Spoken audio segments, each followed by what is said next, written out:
All right, fantastic, Sanjay. I think we're in business here. I am super stoked to have you here today. I think that anyone who's listening is going to likely want to hear what you have to say because it addresses their businesses specifically, whether they have just raised capital and started or are bootstrapping and just started and they really need to patch things up to make sure they have a successful run. So if you're on the ground level, good for you. If you're even further, actually just as good for you. But this is definitely one of those conversations you're going to listen to.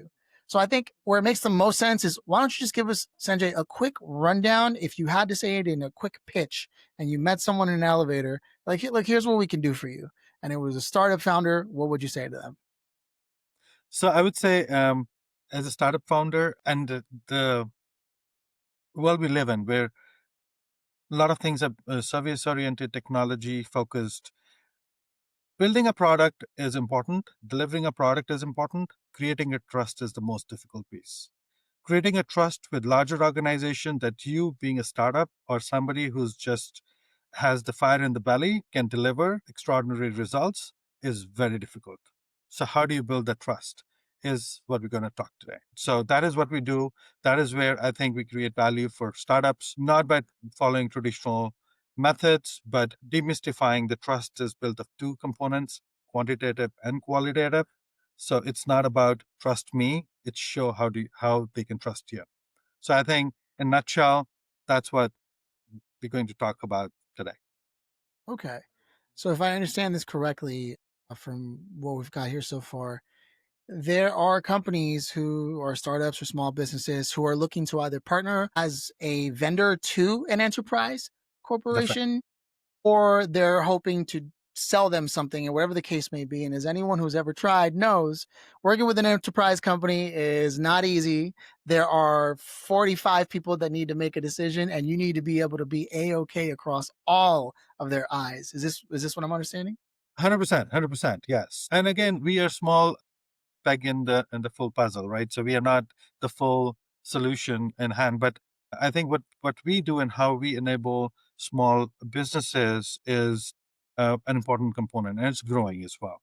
And I would step back a bit and talk about cybersecurity and internal controls, why it's important, why it is something that's no startup can really ignore going into a business with larger enterprises. So what has happened is over years, there's a rapid pace of, you know, we all know artificial intelligence. We talk about it all the while, and technology. So the speed of change and the speed of damage that a large organization can suffer is very, very fast, right?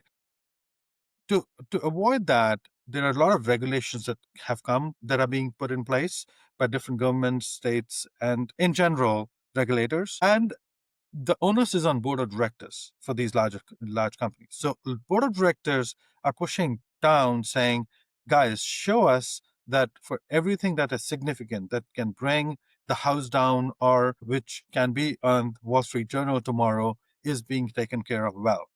And over years, what has been established is that the weakest link in the chain is generally service providers, and especially service providers which are much smaller, like either managed service providers or technology companies, right? So there is an extreme focus on procurement that when they onboard, when they evaluate, even before onboarding a smaller customer, they want to make sure that the small supplier has good understanding of governance, compliance, technology control, segregation of duties, and things like that. And they're in a position to communicate. They understand communication is very important. And if something happens in the organization that impacts larger organizations, then there is a conduit based on, that is used to immediately inform larger organizations. So what has happened is that internal control, governance, and cybersecurity is becoming very important. It does not matter if you're a 2% company, bootstrapped, or Series A. If you want to sell to larger organizations, you have to show them that you understand security well and to take care of security well, because you're dealing with the intellectual property, you're dealing with the customer data, you're dealing with something important, some calculations or some results or reports that they have outsourced to you. So that's why it's important that smaller organizations have to understand that it is not good to have a must have of this understanding to satisfy the needs of larger organizations. And that is the component of the quant and the qualitative factors that I was talking about. This is a valid point. I think a lot of people, when they're just starting out, they've got the fire in the belly, as you said, and they're gung ho and they're ready. We're going to do this. We're going to close. We're going to build a pipeline, only to sometimes forget that you're going to have enterprise level security and practices and standards if you want to work with enterprises, because that's just the way it goes. And so long as you meet those standards and practices, it doesn't matter if you're a bootstrapped or a startup company. As long as you can adhere to the security protocols, you can potentially be a vendor. And working with what you're doing here at SAV, particularly, is what may be the unlock for the right business. Is this what we're getting at? No, 100%. So I explain it with an analogy. I say if you are a two-person department in a very large insurance company and you run actuarial business, you can tell the board, we are just two-person company. No rule applies to us. Do not come and ask us to do annual performance review. Don't tell us to follow protocols when it comes to IT security. You are nothing else but an extension of that large organization. Invariably, when you become a vendor or a supplier of a large, say, insurance company, you are a division and you need to have same or similar protocols by just being associated with them. So if your mind is, say, mental thought process has to change. I'm not a two-person company. I'm an extension of a very large enterprise. The moment you think that, then you will start, realizing that you own a significant risk for a large organization to do business with you, right? So, Yeah. so it's like that, right? So bottom line is that, say, if you are, say, if you have an application that does mortgage calculation, and then the result goes back to the financial institution. There are tons of companies that do it. And with, super smart computer engineers these days, you can form a company in a week and build that. But how do you sell it? How do you integrate it? So you can be very smart entrepreneur with great understanding of the product. But if you're not able to um, give that confidence to your customer, then it's game over. Yeah. That is one of the things that I think I'm grateful that we got to so early on in the conversation, because we're setting the groundwork for the mindset you have to have if you ultimately want to achieve a great partnership. Like you said, to view yourself as an extension of a larger organization, and that's where you'll get to one step closer with your dreams coming true. But now, before we go there, I have a few things that I was given here early on, where we were talking about SOC2 and ISO one. And I was looking at these things because I was like, wait a minute, I'm a freelancer, right? So a lot of my work sort of edges into early startups, but I've been part of enterprises and seen them working with vendors, but I never really knew what protocols and standards are actually existing out there. So if you could sort of break down what seem to be two very important things that any startup should probably be familiar with, is the SOC2 and the ISO 2701. Am I pronouncing those correctly, first of all? And It's what can you tell us about that? 27,001. But yeah, no, Okay. you're absolutely correct. You're absolutely correct. So as I was saying, so quantitative and qualitative. Now, qualitative is a lot of things, but when it comes to quantitative, either you have to show the scale that you have, say, 10 years of business experience or things like that, or you are basically working with a very large organization and that provides confidence, or you support the quantitative piece by a third party independent auditor certification and attestation report. So what happens with SOC 2 and ISO 27001 is these are well-established security criterias that are published by CPA and ISO standard committee. If somebody independent like us comes and performs an audit and gives a certificate or a report for against these requirements, then it gives, in the eyes of the reader, it gives confidence that these small entities have somebody larger independent that is giving a seal of approval that there is adequate amount of security or mindset there. Now, How I distinguish SOC 2 and ISO is SOC 2 is a North American trust badge.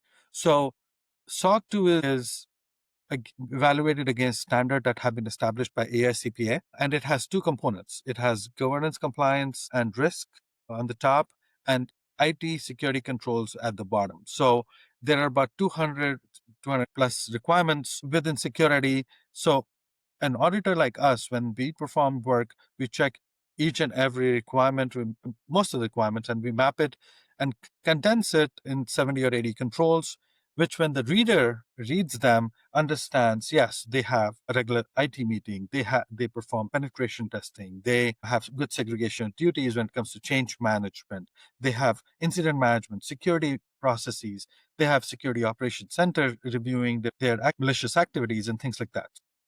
SOC 2 is very popular in North America. ISO is a global standard. And ISO as an institution is about 100 years old. So it's a global passport. And a lot of organizations like government organizations, European organizations are basically gravitating more towards asking for ISO than SOC 2, even though SOC 2 is still very respected. Now, I will, put the context with a recent discussion I had with a client of ours. So one of our clients who's in the lottery selection business, so they have an application whenever there is a lottery event, for example, say a hospital is running a charity lottery, they use this application to pick a ticket, right? So they have been our clients. We've been doing this SOC 2 recently. Like this conversation just happened 2 days ago.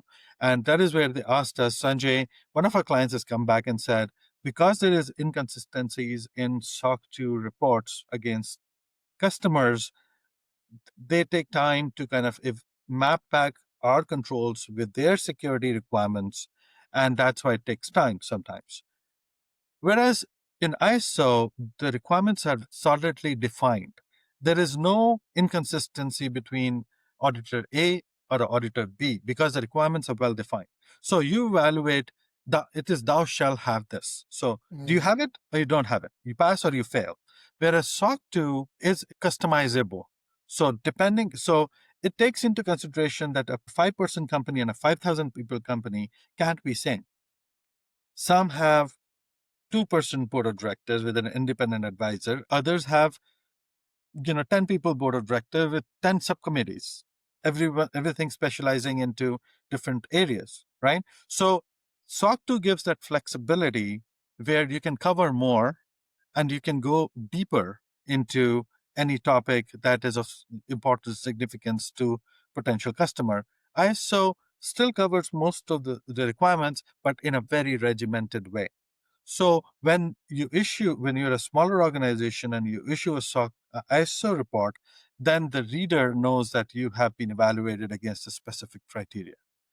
For SOC 2, they still have the same amount of trust, but now they have to make sure that the auditor who performed the work knows what they're doing because there is so much of inconsistency across the board. Now, most of our team is ex Big Four. We bring the same value of a very large CPA firm. Our quality standards are, a parallel to a Big Four. We invest a lot of time the way we write controls. So when the reader reads it, they know at what frequency a control is being performed, tested, who's doing it. Now, some of the startup CPA firms who've gone into this business have been issuing reports without really giving the same amount of due diligence and importance that it deserves. So there are pushbacks coming from larger enterprises, and I'm seeing people losing their deals because of these bad SOC 2 reports. So we've recently, last year or two, we've been getting cases where they used a smaller firm who has started, and then they moved over to us because the client said we need a better report, right? So that is in nutshell the difference. I hope I haven't confused you. No, no, actually, you broke it down very simply.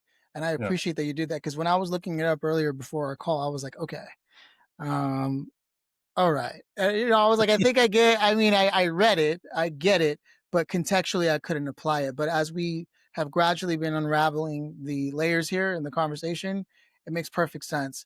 makes sense. Thank you. Especially with SOC 2 being more of a flexible option And there's places where it only makes sense to start off with a SOC 2. But then really, if you want to go all the way, you go with the ISO. And that really does get you at a, like you said, you either have it or you don't.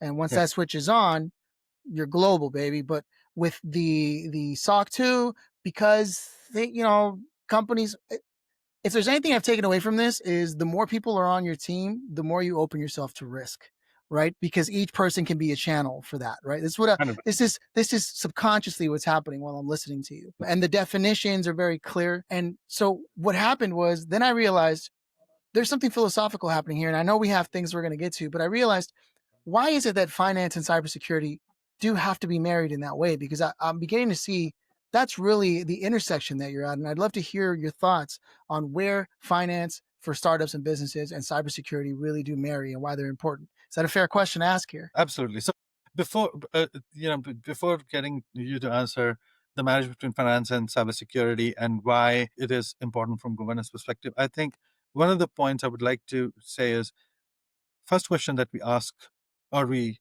try to get from startup founders or the founders, is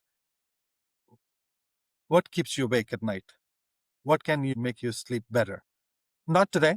Today, you're coding and you're kind of developing things. But once you have 20 people, what is it?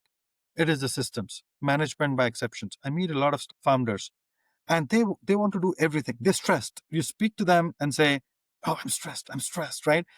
And my daughter is one of them. Like, she graduated out of Stanford and she's has her own stuff. Bottom line is that you need to learn how to delegate over time. So how do you delegate? You manage by exception, or you put some controls in place so the bomb doesn't blast on your face. Okay, so I will now wear my accountant hat, and then I'll try to bring finance and cybersecurity together. So if we look back hundreds of years ago, what was important to the king? The gold.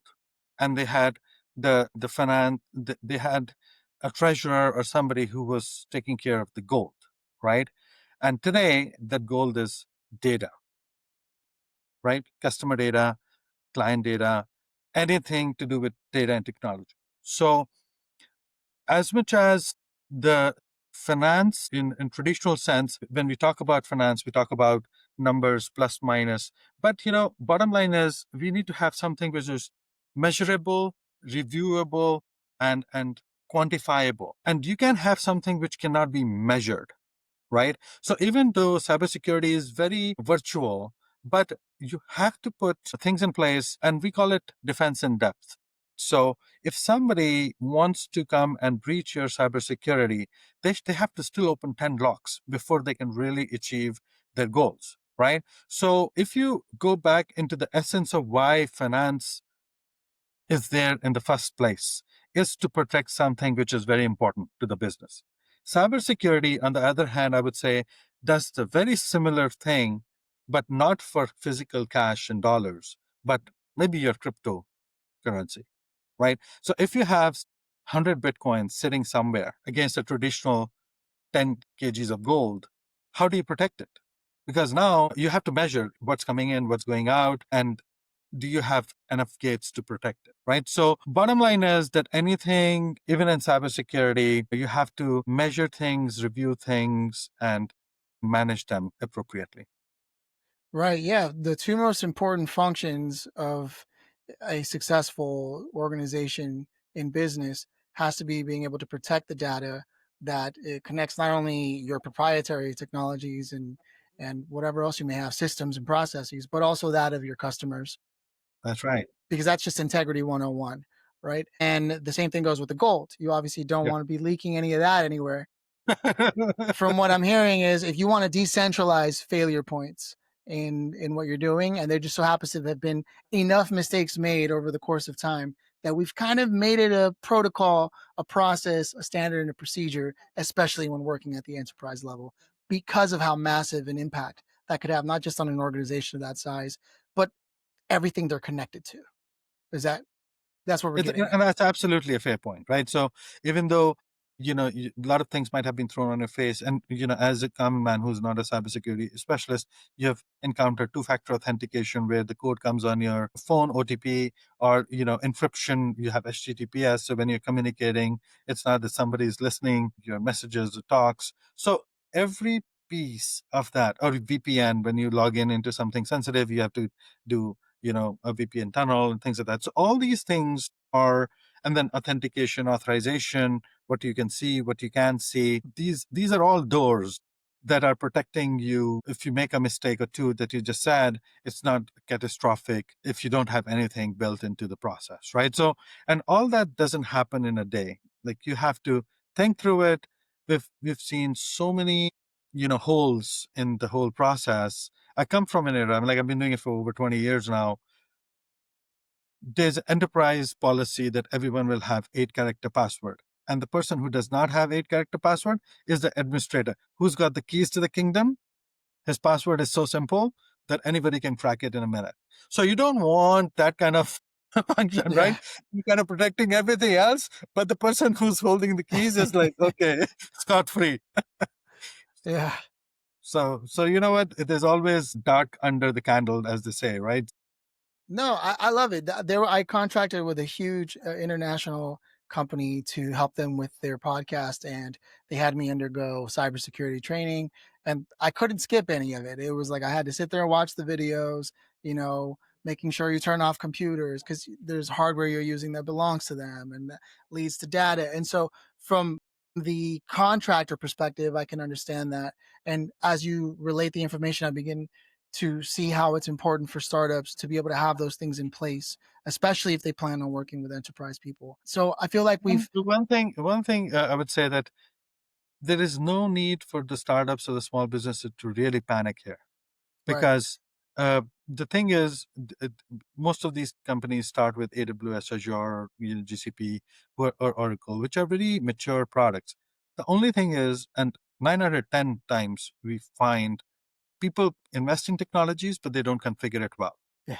So my recommendation would be that at least sit down for 2 minutes and think, okay, what can go wrong here?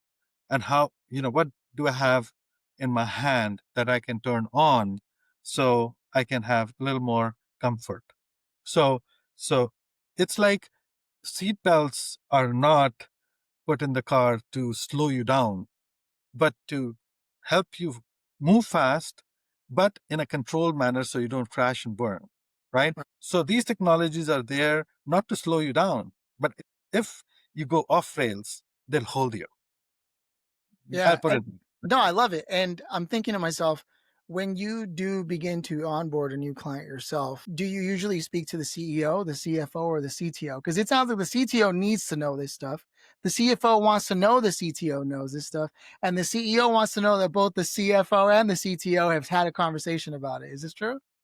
Yeah, 100%. So I spend a lot of time with boards, especially in the small company boards, 20, 30, 100 people companies. So yeah, we interact with them a lot.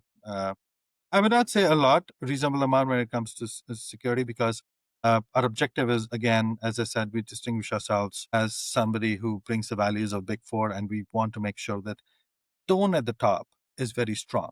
So the saying is that if your tone is weak in the top, so if your CEO and CFO do not just pay the budget and don't care about it, nobody at the bottom really cares about it. Yeah. But if they care about it and they don't even spend a dollar, the culture flows down. Culture always flows down, right? So we start our work always with talking to C-level executive, and we work very closely with CTO on a day-to-day basis. Yeah. Now, there's a question here that actually hits really hard now that we've gotten this far in the conversation and there's this much context. And Yeah. why is compliance not a cost but a growth lever here? Is this come back to sort of what you were talking about? Like when you're ready, 100%. you're ready. Otherwise, you're a liability to whoever you're working with. Absolutely, absolutely. And we all know that, one big enterprise client is worth hundreds of small Yeah. customers, right? So to win that one big, large client, proof over promise. So I can prove it, More than promise. saying, I promise I will do it for you. Yeah. So, Yeah. so when it comes to procurement, they're very checkboxy. you Right. know, whether you have it or you don't have it, right? And then when it goes down to enterprise risk, so even if you cross that gate of procurement, the enterprise risk has become very mature these days. And anything that is closer to significant processes within the organization, they do really give a lot of heed and value to the compliance posture of the subcontractor Right. or a service provider. So I think, again, I think we alluded to on multiple milestones. It's not about just winning enterprise customers. It is about what can make you sleep well at night. If you have internal controls, you know that if something blows up, you will immediately get a call. Or there's an exception, I'll catch it in a week, right? Delegation becomes easy. So you're very structured. Your employees are motivated over a long period of time. There'll be frustration, initially, but then people know where to begin and where to stop. So they're not crossing paths of each other, right? So in general, compliance in very basic sense, we think compliance is complying to a regulation. But you can't comply to a regulation if you don't have the whole house in order. You don't have policies, procedures, forms in place. You don't have any checklists in place. To reach a state of compliance, you need to have certain pillars on which the whole thing is standing up, right? So that's why I said compliance should not be seen as something which is cost, but should be seen as a lever of growth, because there is segregation of duties, there is clear objective definition and mission statement. Your clients are happy because you have something objective to show them instead of just a promise. And then you can also monitor, your alignment with your mission statement. Wow. So that's what I said. More than a promise, it's a posture. Yeah, more than a promise, it's a posture. And especially if you plan to one day be that unicorn size enterprise level, you're going to have this anyways. Right. And so it just goes to show the size of your vision if you have taken compliance into consideration and actually acted upon it. This makes perfect logical sense. Yeah. How big do you dream? Right. Do you dream 100%. big enough to actually secure a company of that size? That's the conversation we're having here. So then Yeah. what are some of the biggest mistakes founders make before coming to you for an audit? So I find there are two or three misconceptions here. As I was just explaining to you, compliance is not just complying to the IT framework, right? So one of the biggest mistakes that we feel is, oh, it is IT's problem. Oh, we need a SOC 2 CTO. Start looking for somebody tomorrow who can do our SOC 2, and game over. We don't want to focus on anything else, but we need a report in 1 week or 2 weeks. Right? The biggest mistake is it is not IT's problem. It is an enterprise level issue, and it should be managed at the enterprise level. And again, you can't. It's a pervasive thing. Compliance is something which is total quality management. Everyone should have a mindset that we need to do excellent job of what we do, so the final product is excellent. You can't say the quality assurance has to be excellent, everyone else can make mistakes. No. So it has to be the full culture of the organization. So the biggest issue is you can't treat it as IT's problem. It is not IT's problem. Second thing is every organization is very unique. Can't have a departmental store jeans kind of solution. One size does not fit all. You have to customize. You have to make sure that your compliance is aligned with your operation. Compliance doesn't come first, compliance doesn't come behind, compliance is complementary to your operations. So give some time to either your internal team or somebody who understands enterprise risk or control and compliance well, to spend time understanding how the processes can be aligned. Then you're not doing any band-aid solution. You're creating a solution which is long lasting, it will grow with you, and it'll stay there forever. And you will be always compliant. You'll have peace of mind. So it'll stay there. So I think these are the two very big issues that I see in most of the enterprises. I think if these two things are resolved, then you can have a very successful compliance program in your organization. I mean, from what I'm getting, it sounds just as important as filing your articles of incorporation and whatever else you may be preparing. It's part of that foundational element. Get it together and get it out of the way, but make Yeah. sure that it's done right by going with someone trusted. Because as you've seen, people who try to Gonna cut corners and go with someone who's also maybe an early company. Look at it this way: you had to do it yourself for your own organization before you could even work with enterprises as it is. So you've made the mistakes, you've figured these things out, and Yeah. you've been able to standardize Yep. the entire process. The question in my mind is, how long should a thorough and secure process really take in terms of time? So generally about 6 to 8 weeks, 6 to 10 weeks is the time, given the fact that they have a day job.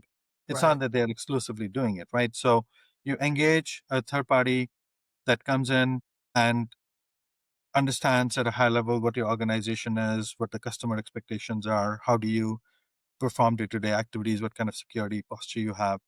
They take back, digest that, take it back, and then based on the information and all the information, other documented information you already have, put a solution together, come back, have a conversation. You need to fix certain things. So I think this iterative process takes about 6 months to about, 6 weeks to 8 weeks. Now, again, going back to 20 years ago when Enron collapsed and we were doing the SOX readiness, it used to take years. Like Wow. it'll take a year. When I was in two of the big fours and we were implementing any internal controls, it used to take forever, right? Now it has become faster. The companies are smaller where expectations are high. So it takes about 6 to 8 weeks to get ready, and then it takes about 6 to 8 weeks to get the audit and the report as well. So I would say if you want to start for ISO 27001, uh, it's fair to say that with value added customized controls and processes within your organization, you can say within 4 months to 5 months, you can have an ISO. Now, SOC 2 takes a little longer because you have to show that you have been operating the controls for a while. So add another 6 months because the report has to be traditional 6 months. There is a type 1 report, which can also be issued in about 3 to 4 months if you do a good job. But a typical type 2 would take about 8 to 10 months. You know what's interesting about this is it kind of takes that long to even get the enterprise company to finish whatever they need to do to onboard Right. you to begin paying you. So you might as well get it started. I know this for a fact. It's with legal right now. Yeah, that's right. Yes. So they have, or otherwise you either blindly sign the contract or blindly finish the security questionnaire. And what I tell people is that now you have personally committed that do you something, and something goes wrong, then you're personally now your company was liable. Now Yeah. you're personally liable because you're telling a lie. So be very careful that in excitement, do not sign papers or do not fill security questionnaire. Just say yes, yes, yes, and we'll deal with it tomorrow. Because we are always living today. There's no tomorrow. Tomorrow becomes today. Something else will consume you. So you'll never get back to fixing it unless and until you are focused and you say no. If we have to give something, and second thing is being a small player, you can't fight a Fortune 500. They have billions of dollars in their back pocket. They'll hire a lawyer, give them $100,000 and sue you, you'll not even have a cent to fight with them, right? So why you want to go on a wrong route? And you might say, "Oh, it will not happen to me because it has never happened to me," but it happens to one in a million. And Oh God yeah. forbid, you should not be that one. Yeah, no, no, this is important. You know, what's funny is as we were talking about this, what crossed my mind a few times was what happened with like AWS recently. And, there's all this AI technology. And in the back of my mind, I still can't believe that most of us haven't had personally had an attack yet where AI has somehow come into the picture and totally disrupted things. I've vibe coded an app before and it was doing fine. And then it completely deleted everything and nothing worked anymore. Wasted hours of work. Other people published a vibe coded app only to have a lot of security leaks and people's personal information was out there. So there's a lot of things happening with AI, both at the enterprise level. If you just look at, what's happening with AWS, I think even Azure had some issues, but then Yeah, even at the independent contractor level. So how are you viewing this landscape and the new emerging technology? so again, defense in depth. That's the only thing, right? So we've seen so many codes written so poorly that there are so many backdoor entries in the application itself, right? So I think the way I see it is again consciousness at the senior leadership level. Technologies are going to evolve very quickly. I was in one of the conferences and the way things are moving, it's gonna be fraction of milliseconds before anything happens, right? So bottom line is that even though the solutions are also being evolved as the quants are coming, and there are emerging technologies that are making things very fast, the solutions are coming as well. But the thing is, we are also human beings, so we'll always find a gap to exploit. There'll always be a 0 day, right? And how do you prevent yourself from being the first victim? Is to put barriers, right? So where I will, answer, the way I'll answer your question is it is not uh, one person's responsibility to fix it all. It is everyone's responsibility. You have to be consciously being aware. You just said that you had to go through the training. Training is very, very important, because everyone in the organization who touches your application, whether as a user or as a developer programmer, should have that basic training, so they're aware that phishing happens. Problems can come in fraction of a second, by just small click of a button, and you are kind of hooked onto this. So I think only consciousness and being aware that things can go wrong, and be very careful of what you do, is the only prevention. Otherwise, there's no 100% solution that you'll never be hacked or you'll never have a problem when it comes to technology. I think our conversation is timely for probably one of the most ironic reasons, and that is that, with the exception of those who are in the industry and understand development and engineering for computers and all that, there is a generational divide where there were people who still have trouble every day getting their email password right and running into issues there. And we sort of alluded to that earlier. Then there's this generation that sort of grew up with like Napster and other things and downloading and piracy, and have the experience now to sort of discern pop-ups and things that come up and emails that seem off. And then the younger generations that are coming up that have only ever used streaming services and things of that nature are once again facing some of the same issues in terms of password and just navigating the internet outside of a mobile device, right? Yeah. Very little desktop experience. Yeah. And this kind of conversation, while it may be for startups, I think there's also room here to sort of address the fact that with the emerging technologies and creating more risk levers that are going to be visible and accessible, but also there's these generational divides of how someone who's just an average everyday consumer views what they're using. And if you didn't do your part on the development end, there's an issue there, especially even just for the user, right? And so it's a really fascinating time to be having a conversation about cybersecurity and how that matters. Because I mean, I think there was a conversation where someone received an AI call from the president of a bank somewhere in China, and it was to a lower level employee, but they had to transfer millions of dollars because it was the voice of the CEO. Then it turns out it was an AI copy of that voice, and it turned this whole issue. So now we need like safe words and passwords. Is this going too far? Like in person, like kind of how we have a hash phrase. Just last week, 2 weeks ago, real scenario, small company, four partners. I'm just making the situation a little different because this was too close to us. Four people, one director who's not very active in the business calls up a person. I want to Apple $500 gift cards to all our employees, and I don't just want this to be very secret. And an email, legitimate email. Why don't you just go to Apple, get the gift cards, and I will tell you, how to, and about the next steps. This Yeah. guy goes, buys the gift cards, but unfortunately his credit card had a limit, so he only bought 3 cards.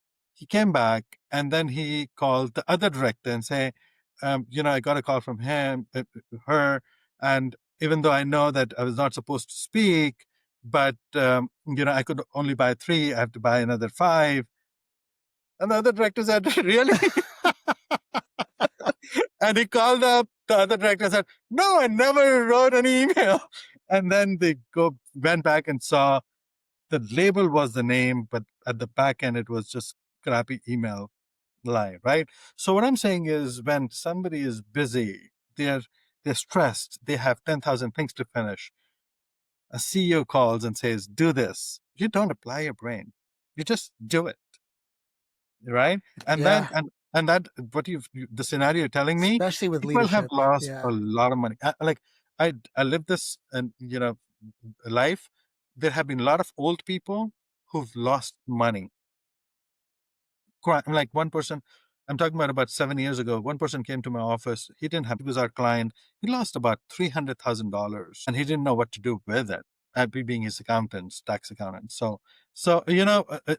So what you're telling me is a fact. Happened all the time. The scale has grown, and the intensity has grown, and the damages have grown, and the And they're only creativity going has to get grown. worse. Yeah. Yeah. Now we're talking face to face, and tomorrow, same face, same I content. just saw a technology that literally can copy your face gestures, but turn you into the opposite sex or a different person entirely. Absolutely. So And you you have would to be never now very know. careful. You never know. I saw an X post the other day where instead of an email coming from Microsoft, because the font is so small in the email provider, it was actually lowercase r, lowercase n, but they're so close together, it looks like an M. So it was from rnmicrosoft.com, and they were hacking people that way. It's Yeah. getting Wow. wild. Crazy. Yeah, yeah, yeah. So, anyways, okay. So let's get back on track here, and thank you for going on this journey with me so far. Yeah. Yeah. Let's talk about CEO boards and getting one thing right this year. What should it be?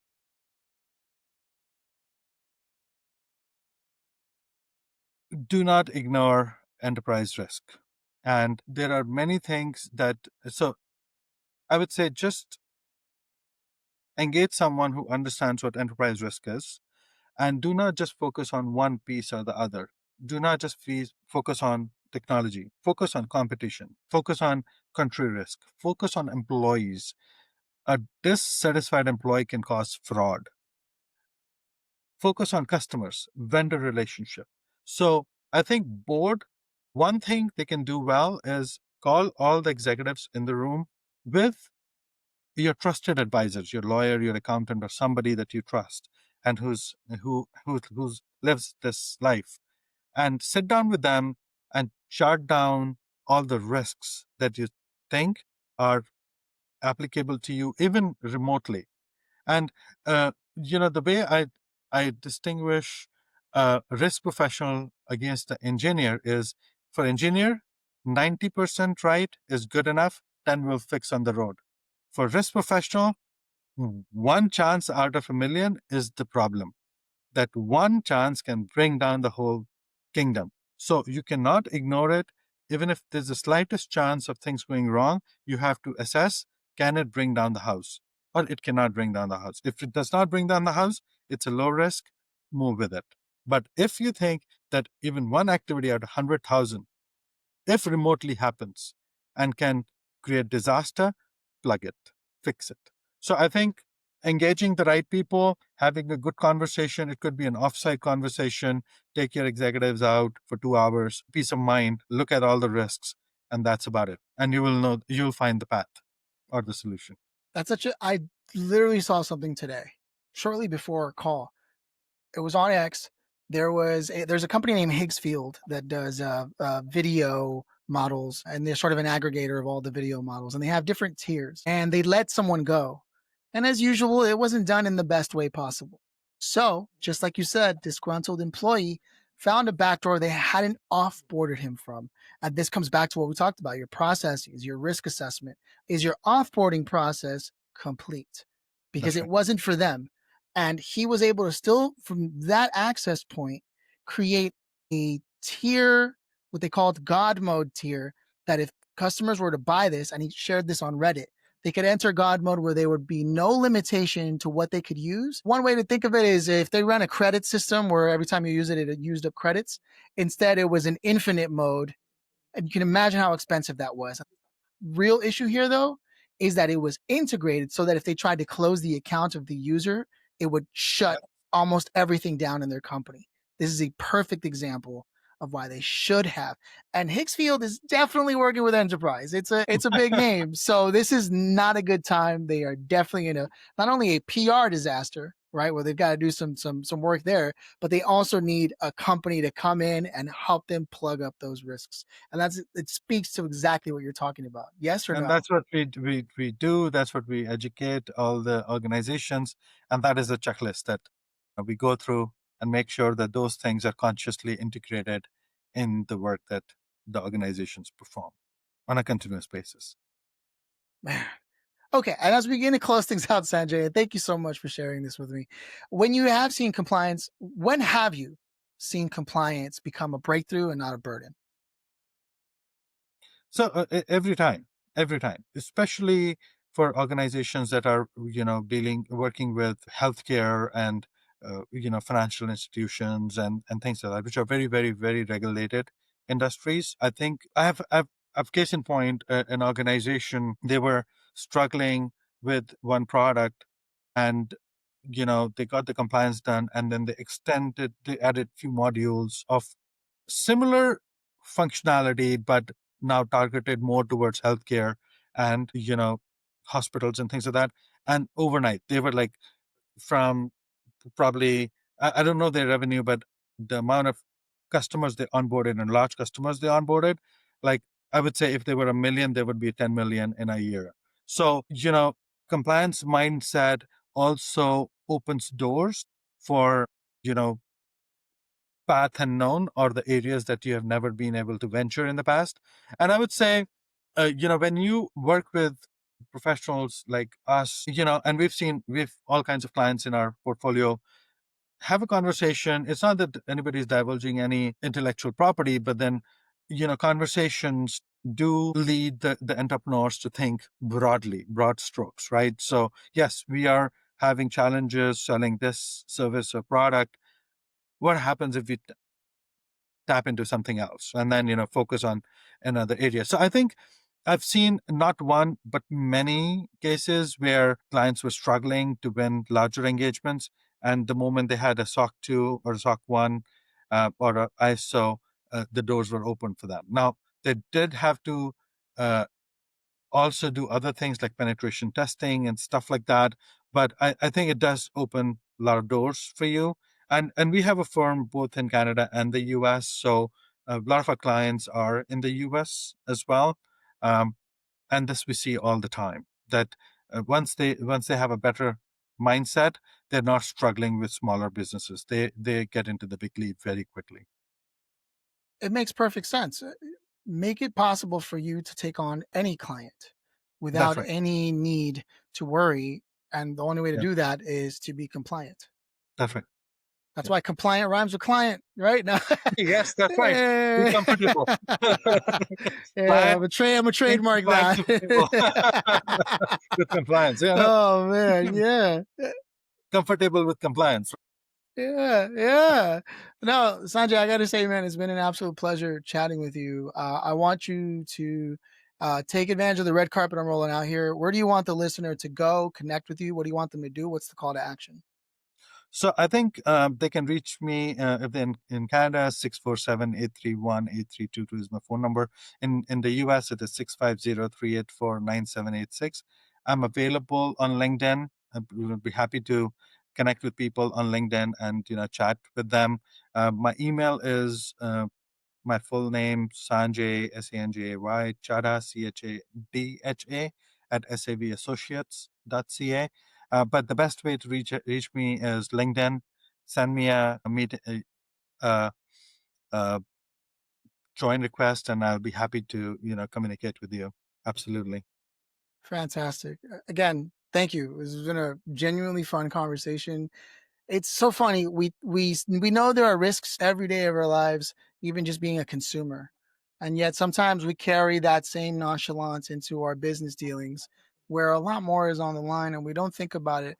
But I'm glad that we had this conversation. This conversation should be one that everyone is having at every level. It should be taught in schools, really, as 100%. society becomes more digital. And yeah, I'm just very grateful that we had the chance to do this. So thanks for stopping by. Oh, thank you. I appreciate your time today. It means a lot.